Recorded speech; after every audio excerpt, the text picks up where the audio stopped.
Nnaemeka Obiaraeri, financial analyst, joins us right now to take a look at the second-year anniversary of Buhari's administration as it concerns economy and the fight against corruption, which was the highlight of this present administration during campaign. Many thanks for joining us today on TVC News Hour. Thank you for having me. It's been breakfast, but now it's now news hour. I have to take my time to know that. Okay, so let's talk about the scorecard for this administration. 2 years into the President Muhammadu Buhari's administration in terms of economic gains. Before we go to the woes, let's look at the gains. Positives. 2 years overall score, I'll give them 40%. 40%, barely a pass. And I will look at numbers. There's no need pandering to sentiment. We must say the fact the way it is. Numbers don't lie. As an investment banker, I'm a man of figures. Look at the indices. First of all, when this government came to be in May 2015, what was the inflation rate? 7.5%. What is the inflation rate today? 17.24%. For the first time in the 25 years, for the first time over the last 25 years, we've hit the highest level of inflation.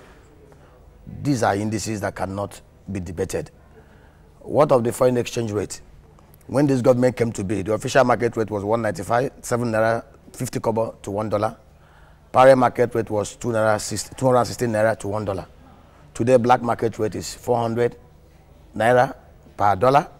Official rate is 306. Huge depreciation. The numbers don't lie. On the anti-corruption front, yes, we've seen so much fury, so much activities, but no conviction yet.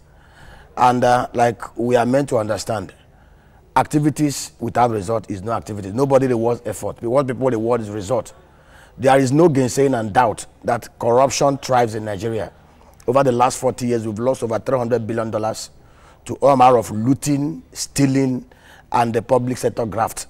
We want people prosecuted. We want big toes stepped upon. All we are seeing is just entertainment here and there. And you don't fight corruption through noise making and fury.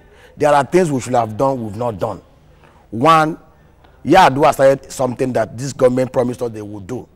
That is asset declaration of public office holders. Buhari promised us with Oshibanjo that they will declare their assets publicly and they will compare their aides and ministers to do so.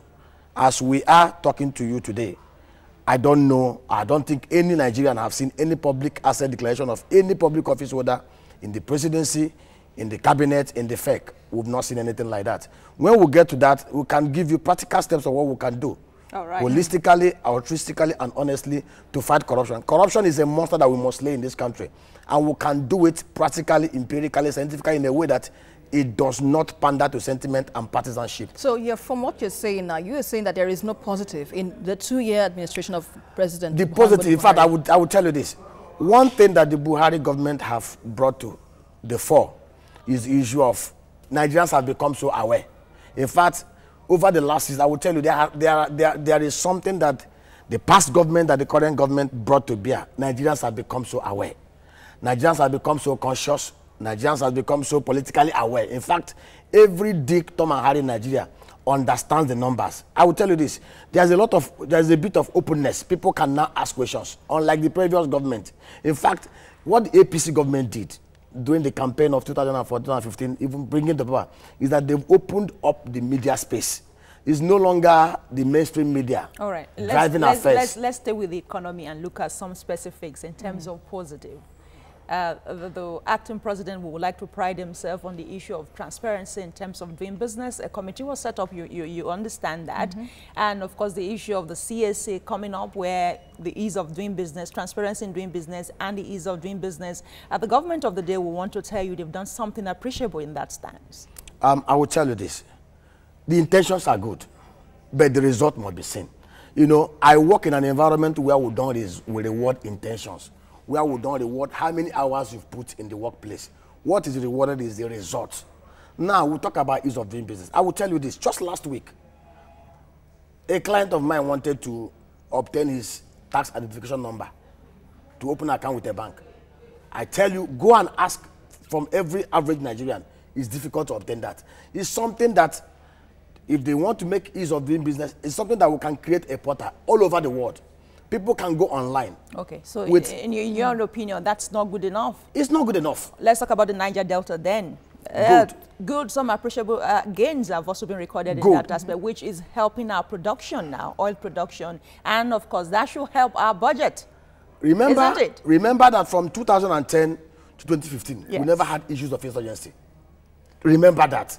For 5 years, we bribed them by word of amnesty. Buhari came to power. I don't know, for whatever reason, maybe break in communication, these guys came back. Of course, we will commend the effort of the acting president, even the Minister for State for Petroleum Resources, Kachukwu Ibe, who had actually taken deeper steps. But what we have now is elixir. What we have now is ad hoc measure. I will tell you this, until we impanel a legislative and constitutional ways of tackling this thing, a PIB, part of PIB bill has been passed, the Petroleum Industry Governance Bill. There's an aspect that we are yet glossing over because of politics.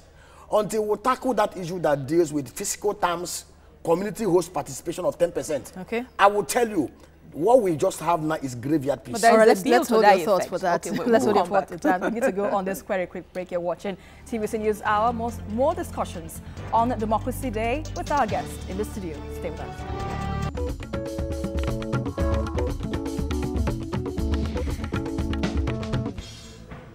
Glad to have you back. You're watching TVC News Hour, and we are taking a look at the 2 years gains and perhaps our lows of this present administration. Our guest in the studio is here with us. Nnaemeka Obiaraeri is a financial analyst. But before we continue with this discussion, let's listen to what Nigerians have to say about President Buhari's government in 2 years. Either we like it or not, Nigeria has progressed. Either we like it or not, Nigeria has progressed. For us to celebrate, because with all that we have gone through, as a country, we have remained as one till date, is a just cause for us to celebrate, because with all that we have gone through over the years, ordinarily maybe this country would have split. On the other side, we don't really have much to celebrate. Yes, I know democracy is a process. Like America, where they are now, they didn't come there today. But in the real sense, we've not really practiced democracy the way it should be. Government on their own side have been failing laws, have not been obeying court orders. Elections have not been done as and how it should be done. Yes, you may say it's a learning process, but I think we have to stick to how it should be done before this country will create much more problem for ourselves.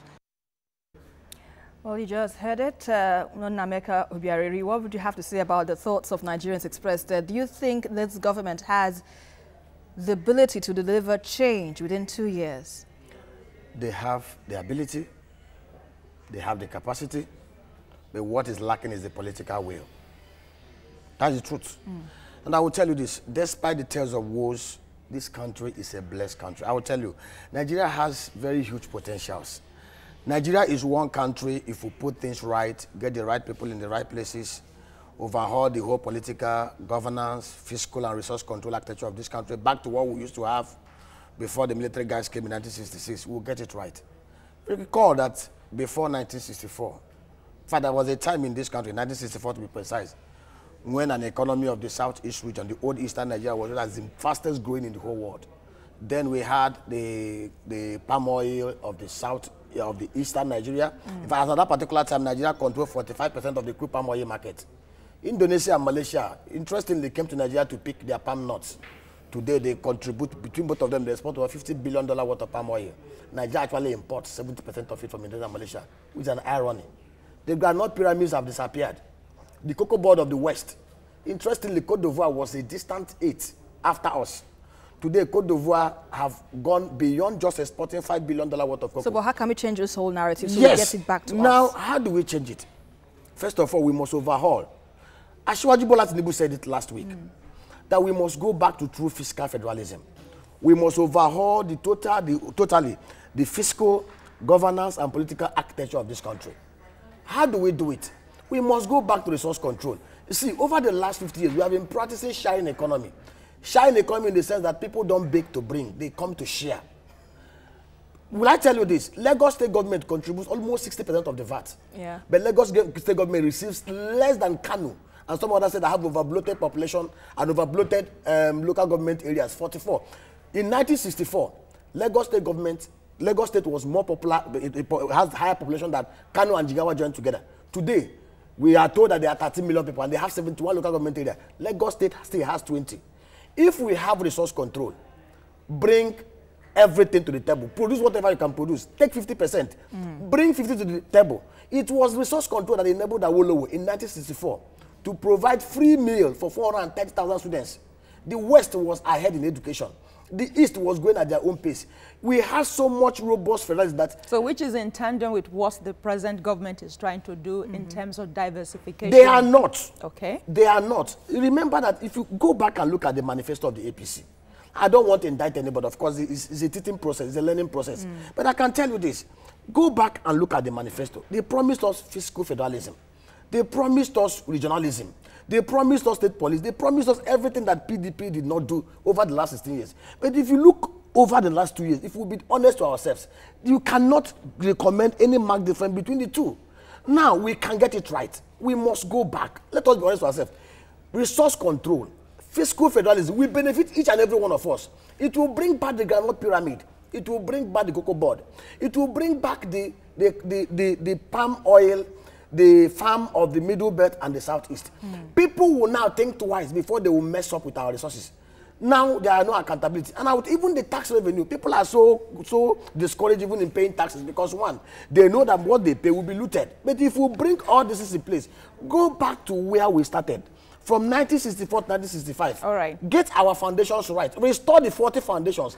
This country will fly. It's true. So couple of take home there really is fiscal federalism. Fiscal federalism, resource control. Monetary and fiscal policy also has to be in place for things to work. I will tell you. And you're talking about the non-export commodity. That's also key. We are over-dependent on crude oil. All right. So this country can grow our GDP to about 1.5 trillion in the next 4 years. Always. Dollars. We share that optimism. Thank you for talking to us on TVC News Hour today.